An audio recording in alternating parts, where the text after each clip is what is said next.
오늘 우리가 함께 봉독한 베드로전서 1장 8절의 말씀으로 성숙한 신앙, 또 부제로 사랑하며 믿으며 기뻐하는 제목의 말씀으로 함께 은혜를 나누고자 합니다. 보통 여름은 성장의 계절이라고 합니다. 그리고 이 가을은 추수의 계절 또는 성숙의 계절이라고 합니다.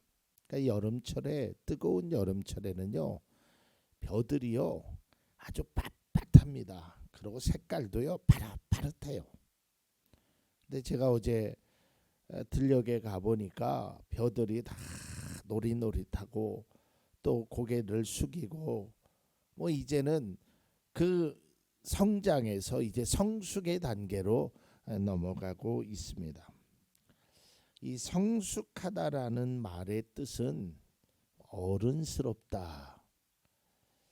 또 어느 조건이나 상태가 이제는 충분하다라는 거예요.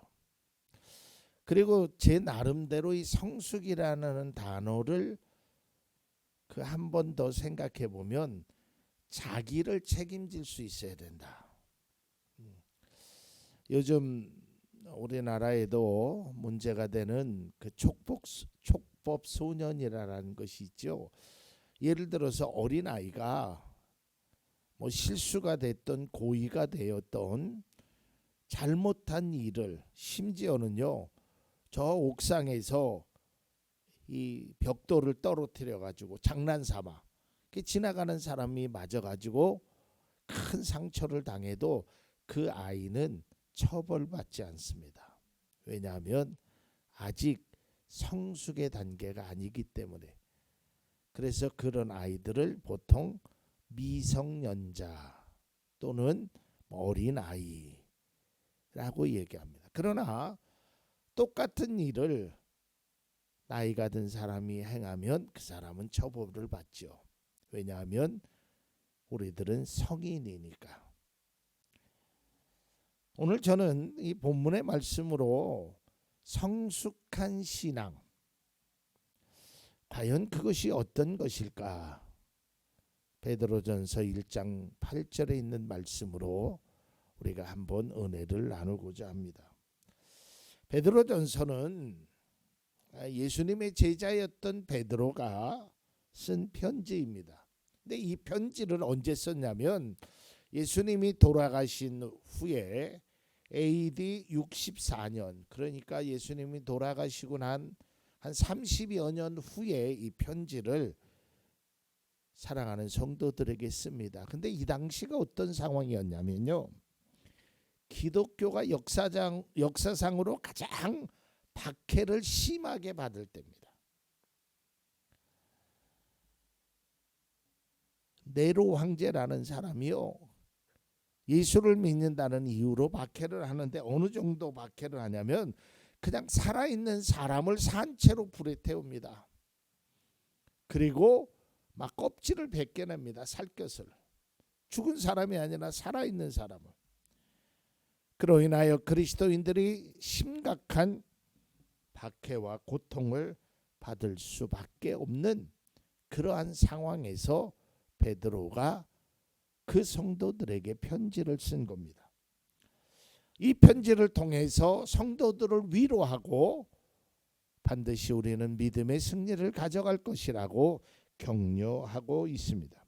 그래서 이 베드로서를 소망의 서신, 격려의 서신이라고 말합니다. 그러니까 당시의 사람들이 얼마나 힘들고 어려웠음을 베드로서는 이렇게 말합니다. 베드로전서 1장 6절입니다. 그러므로 여러분이 지금 잠시 동안 여러 가지 시련 속에서 어쩔 수 없이 슬픔을 당하게 되었다 하더라도 기뻐하십시오. 여러분들은 우리는 어쩔 수 없이 슬픔을 당할 수밖에 없습니다. 왜냐하면 그 당시에 정치를 했던, 그 당시에 나라를 다스렸던 그 노마가 기독교에 대해서 박해를 하는 그 정책을 썼기 때문입니다. 그래서 당시의 성도들은 그 고난과 핍박의 그 어려움 중에서도 그들은 믿음을 지키고 나아갔습니다. 쉽지는 않았겠지요. 그런데 참 놀라운 사실은 그렇게 어렵고 힘들었음에도 불구하고 그들의 신앙의 모습에는 성숙한 모습을 보였다는 거예요. 베드로전서 1장 5절의 말씀을 보면 하나님께서는 여러분의 믿음을 보시고 그의 능력으로 여러분을 보호해 주시며 마지막 때에 나타나기로 되어 있는 구원을 얻게 해 주십니다. 그러니까 당시에 믿음의 사람, 고난을 받았던 그 믿음의 사람들의 하나님께서 그들의 믿음을 보시고 그들을 보호해 주셨다는 거예요. 그 믿음이 어떤 것일까? 그들은 고난과 아픔과 박해와 심지어는 목숨까지 잃어가는 상황을 바라보면서도 그들의 믿음은 변치 않았다는 거죠. 그걸 보고 하나님이 칭찬을 해주시는 거예요. 그들의 믿음이 어떠한 믿음일까? 그것이 바로 본문 1장 8절의 말씀입니다. 8절을 보겠습니다. 여러분은 그리스도를 본 일이 없으면서도 사랑하며 지금 그를 보지 못하면서도 믿으며 말로 다 표현할 수 없는 즐거움을 누리면서 기뻐하고 있습니다. 사실 이 편지를 보낸 베드로는 예수님의 모습을 보았고 예수님의 말씀도 직접 들었고 예수님과 함께 사역을 했던, 또 예수님의 기적의 그 현장에 항상 함께 했던 사람이 바로 베드로였습니다. 하지만 당시에 있었던 사람, 다시 말해서 예수님이 십자가를 지시고 부활 승천하신 이후에 약 한 30여 년이 지난 그 시기의 사람은 그리스도를 본 일이 없어요. 그리고 지금도 보지 못합니다. 그럼에도 불구하고 그들은 사랑하고 믿었다는 거예요. 그들의 믿음이 얼마나 확실했는지 주님을 사랑했다라고 표현하고 있습니다. 오늘날 그리스도인들도 마찬가지입니다. 여기 계신 분들 중에 자막 좀 지어주시고요. 우리가 예수님을 직접 만나본 사람은 아마 흔치 않을 것이죠. 예수님의 모습을 직접 볼 수는 없습니다. 예수님의 음성을 직접 들을 수는 없습니다. 그러나 비록 우리가 볼 수는 없고 들을 수는 없고 만질 수는 없다 하더라도 우리는 주님을 향한 우리의 믿음만큼은 성숙한 믿음으로 가자라는 것이죠. 보지 않아도 듣지 않아도 만지지 않아도 변함없는 마음을 가져야 된다는 거예요. 예수님 당시에요, 이런 모습이 있었거든요. 예수님께서 그들에게 보여주시고 말씀도 해주시고 그들과 함께 또한 죽은 자도 살리시고 병든 자도 고치시고 뭐 여러 가지 일들을 행하셨죠. 근데 그 결과가 어떤 것이었냐? 요한복음 6장 36절을 보면 그러나 내가 이미 말한 대로 너희는 나를 보고도 믿지 않는다 그래요. 보고도 믿지 않는다는 거예요. 요한복음 1장 11절의 말씀을 보면 그가 자기 땅에 오셨으나 그의 백성은 그를 맞아들이지 않았다. 아니 바로 앞에 예수님이 계신데 그 예수님이 말씀하시는데 그 예수님이 기적을 행하시는데 받아들이지 않는다는 거예요.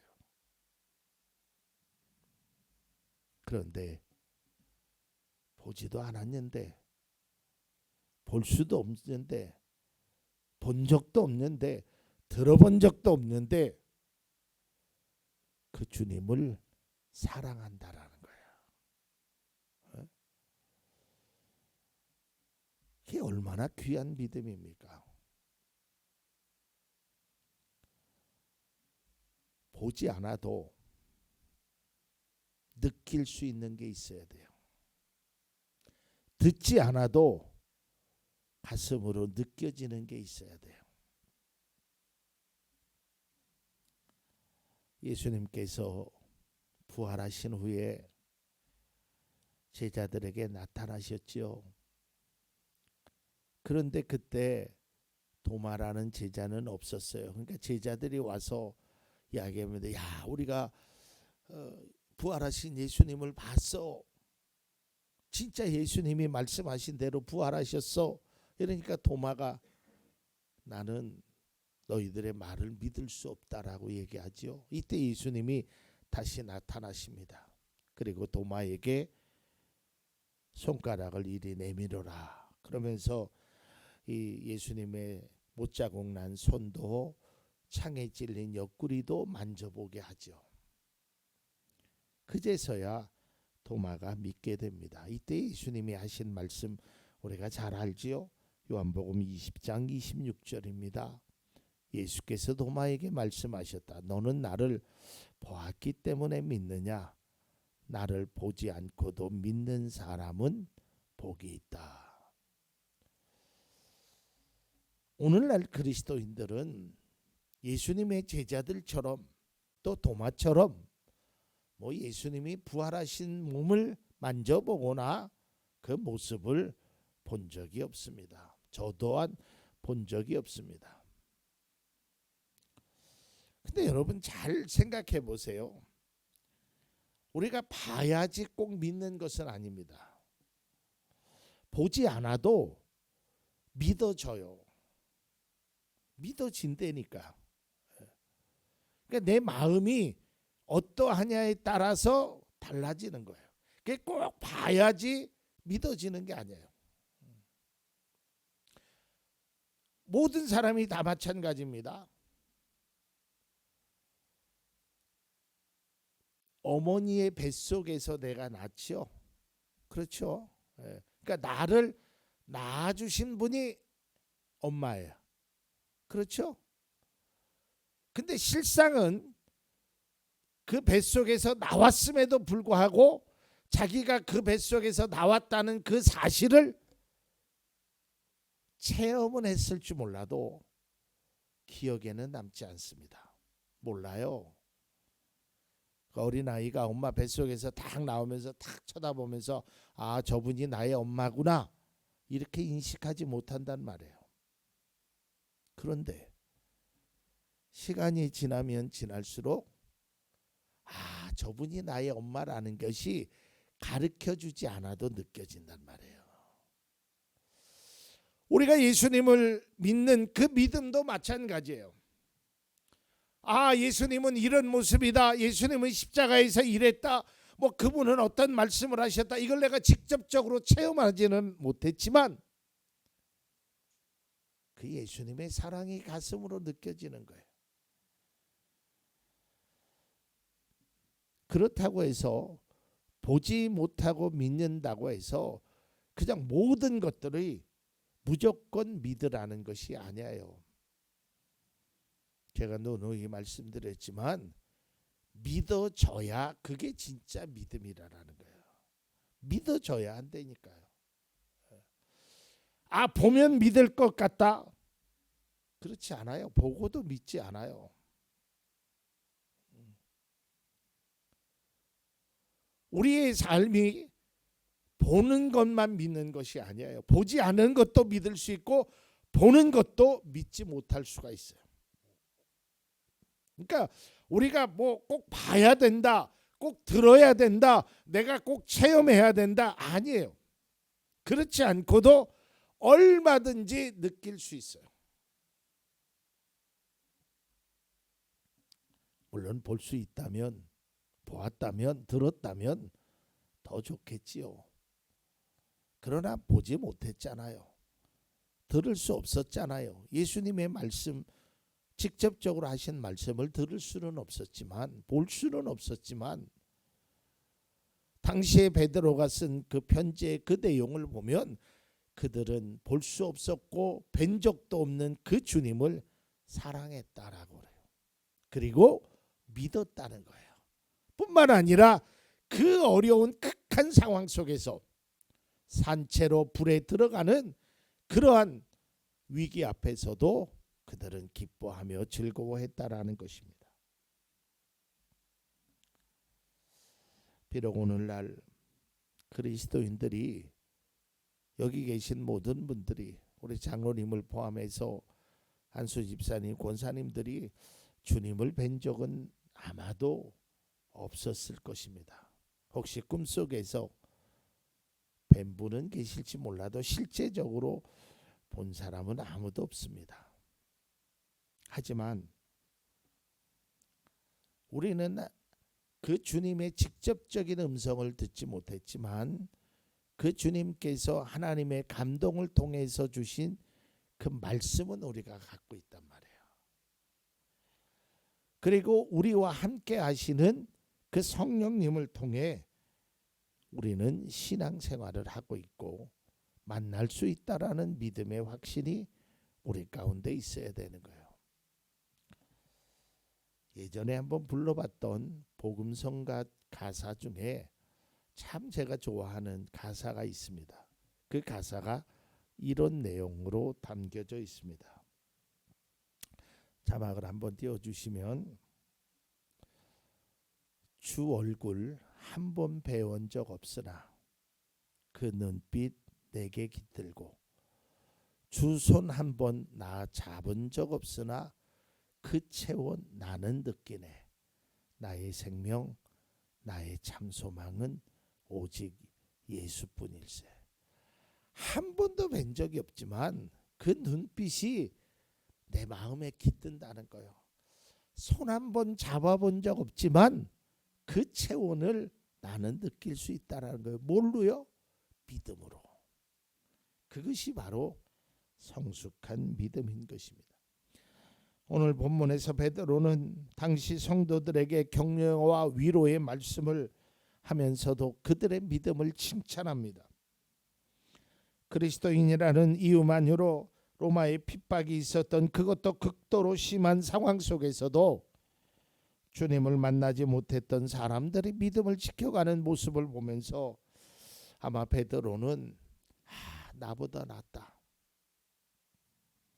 감격의 눈물을 흘렸을 것입니다.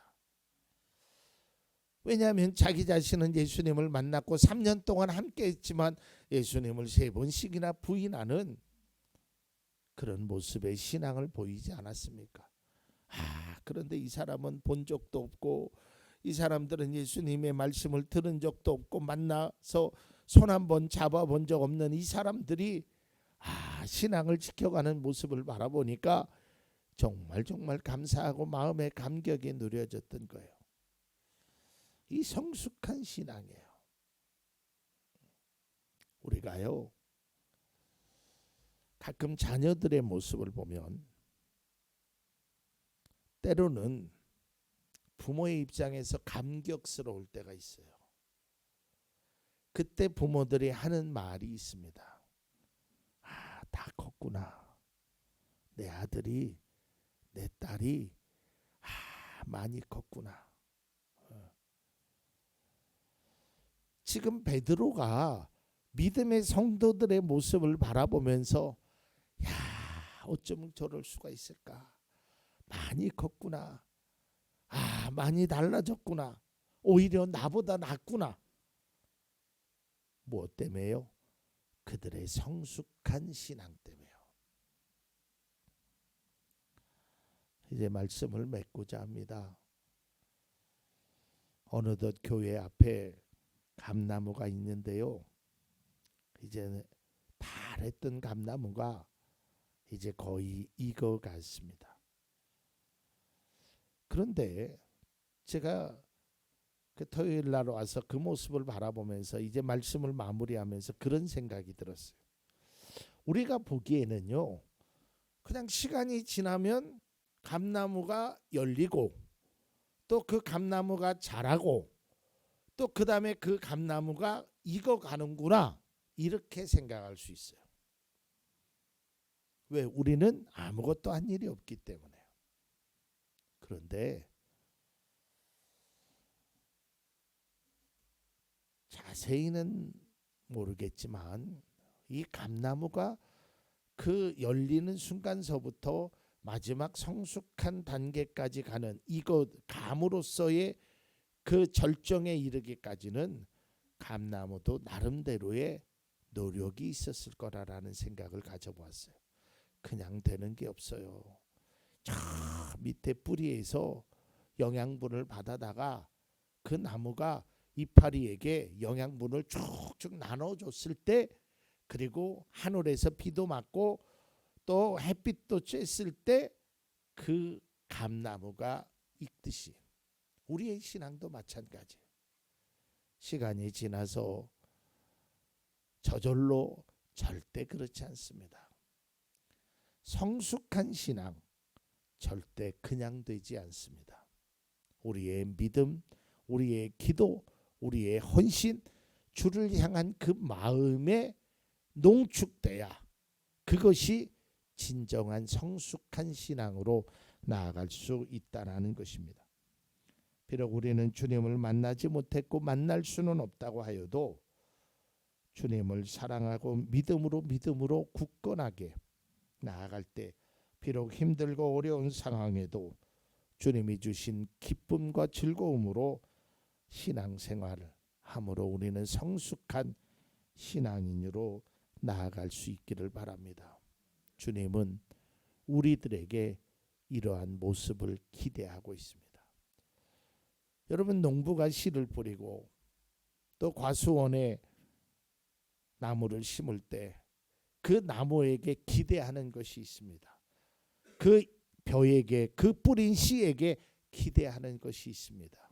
그것은 성숙한 열매입니다. 주님이 우리에게 기대하고 있는 것이 바로 성숙한 믿음의 신앙입니다. 우리는 그 모습을 주님께 보여줘야 하는 것입니다.